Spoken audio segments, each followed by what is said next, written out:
present perfect tense বলক আমি আজি ইয়াৰ বিষয়ে প্ৰেক্টিকেল ইউজৰ বিষয়ে আমি শিকিবলৈ চেষ্টা কৰিম প্ৰথমে আহিব আমাৰ definitions it is used for that action which has finished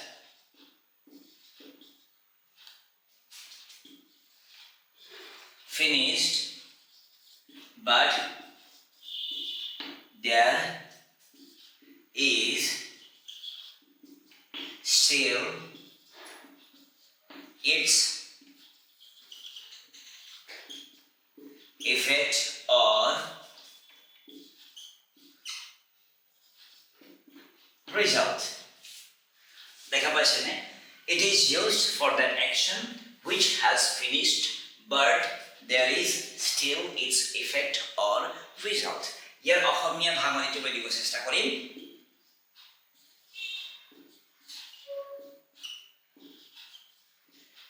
কিবা এটা কাম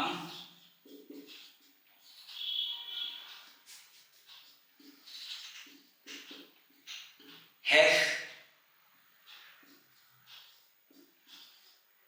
হৈছে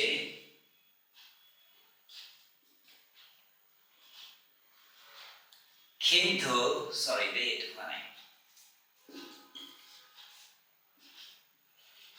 কিন্তু হেই কামৰ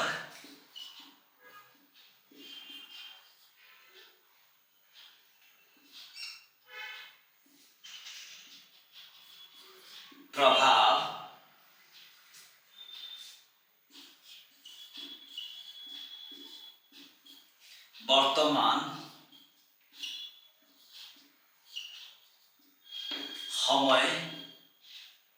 বৰ্তমান সময়ত আছে বুজাবলৈ আমি প্ৰেজেণ্ট পাৰফেক্ট টেন্সৰ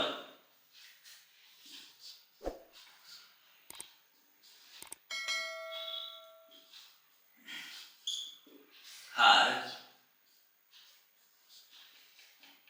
কৰ অসমীয়া ভাঙনিটো চাব কিবা এটা কাম শেষ হৈছে কিন্তু সেই কামৰ প্ৰভাৱ বৰ্তমান সময়ত আছে বুজাবলৈ আমি প্ৰেজেণ্ট পাৰফেক্ট টেন্সৰ ব্যৱহাৰ কৰোঁ ঠিক আছে এই কথাটো ইংলিছত ইয়াত লিখা হৈছে ঠিক আছে তো ইয়াৰ মানে কি হয় কিবা এটা কাম শেষ হ'ব লাগিব যেতিয়া আপুনি ক'ব যেতিয়া আপুনি লিখিব সেই ক্ষেত্ৰত যি ক'ব বিচাৰিছে যি লিখিব বিচাৰিছে সেই কথাটো মন দিব যে কামটো শেষ হ'ব লাগিব ঠিক আছে এই কামৰ প্ৰভাৱটো বৰ্তমান সময়ত বা কোৱা মুহূৰ্তত থাকিব লাগিব এতিয়া মন দিব কিবা এটা কাম এই মাত্ৰ শেষ হৈছে তাক অকল বুজাবলৈ নহয় কামটো কেতিয়াও নহওক কিয় কাম শেষ হ'ব লাগিব সেই কামৰ প্ৰভাৱটো বৰ্তমান সময়ত থাকিব লাগিব that means present perfect tense ঠিক আছে ধৰি লওক মই কাপোৰ ধুলো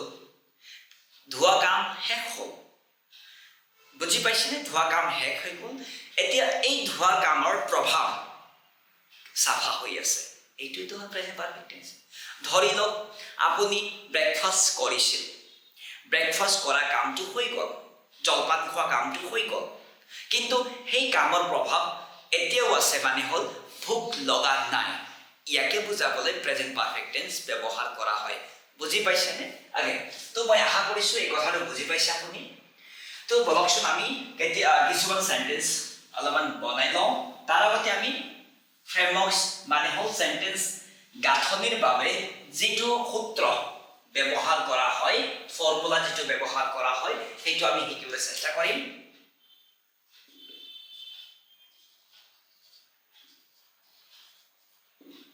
framework সাবজেক্ট আহিব ছুটিকৈ লিখা যাব লাগিব তাৰপিছত have has লাগিব সাবজেক্ট অনুসৰি have নতুবা has এই have এৰ বিষয়ে আগৰ ভিডিওত আমি শিকি আহিছো কত have আহিব কেনেকুৱা ধৰণৰ সাবজেক্টত have আহিব কেনেকুৱা ধৰণৰ সাবজেক্টত has আহিব ঠিক আছে তাৰপিছত পাৰফেক্ট টেন্স মানে সদায় ভিতৰি ভাৰ্বৰ থাৰ্ড ফৰ্ম হ'ব লাগিব তাৰপিছত অবজেক্ট ইয়াত এটা ফ্ৰেমৱৰ্ক আছে ঠিক আছে সাবজেক্ট has ভিতৰি অবজেক্ট এই ফ্ৰেমৱৰ্কত সেন্টেন্স লিখা মানে এটাই অৰ্থ হয় কাম শেষ হৈ গ'ল এই কামৰ প্ৰভাৱটো আছে বুজাই ঠিক আছে উদাহৰণ চাবচোন ধৰি লওক তাই she লগত have কি আহিব অকল has আহিব হয়নে have কাকৰ লগত আহিব I have we have you have they have এটাতকৈ অধিক নাম have আহিব ঠিক আছে তো এইটো third person singular number subject হয় গতিকে she has হৈ গ'ল she has এতিয়া আমি ভিতৰি লগাব লাগিব মন দিব ভিতৰি sing sang sang s u n g sang the song এতিয়া এই সিটো হল সাবজেক্ট মন দিব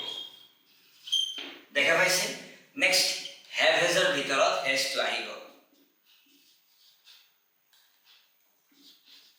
have has এৰ ভিতৰত has to আহিব এইটো কি হয় প্লাস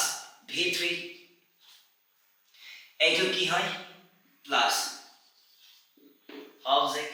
হৈ গ'ল কিমান সহজ সেন্টেন্স বনাত এতিয়া এই সেন্টেন্সৰ অৰ্থ কি হয় এই অৰ্থটো ডেফিনিশন লগত কানেক্ট কৰিব লাগিব she has sung the song মানে হল তাই সেই গান গালে এতে গোৱা কামটো শেষ হ'ল তাই যি গান গালে সেই কথাটো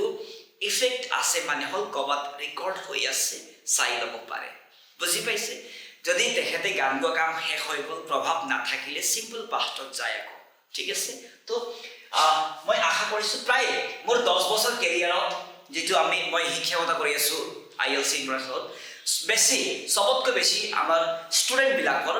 বেছি কষ্ট হয় বা প্ৰ্যাকটিক্যাল ইউজ কৰা যদি কোনোবা টেন্স অসুবিধা হয় হেইটো হল এই প্ৰেজেন্ট পাৰফেক্ট আৰু পাস্ট পাৰফেক্ট যথেষ্ট কনফিউজন দেখা যায় তো যদি কোনোবা লাৰ্নাৰ্ছৰ যদি এনেকুৱা অসুবিধা হয় ভিডিওটো ভালকে চাই লব যে প্ৰ্যাকটিক্যাল ইউজ কত কেনেকুৱা হয় ঠিক আছে তো কামটো শেষ হ'ব লাগিব প্ৰভাৱটো থাকিব লাগিব ইমানে ঠিক আছে ঠিক তেনেকৈ আৰু এটা এক্সাম্পল লিখিব বিচাৰিছো মই যেনেকৈ I সাবজেক্টটো I লগালো মই তাৰপিছত have has ৰ ভিতৰত কি আহিব I লগত have আহিব I have তাৰপিছত কি কম খোৱাটো কি হয় take took taken ঠিক আছে TAKEN taken তাৰপিছত the LUNCH lunch এটো I মানে আকৌ সাবজেক্ট have has এর ভিতৰত আহি গ'ল এটো have তাৰ পিছত taken to v3 হল মই লিখি দিও দেই আপোনাৰ সুবিধাৰ কাৰণে এটো মই লিখি দিও তাৰ পিছত v3 হৈ গ'ল এটো the lunch to কি হয় অবজেক্ট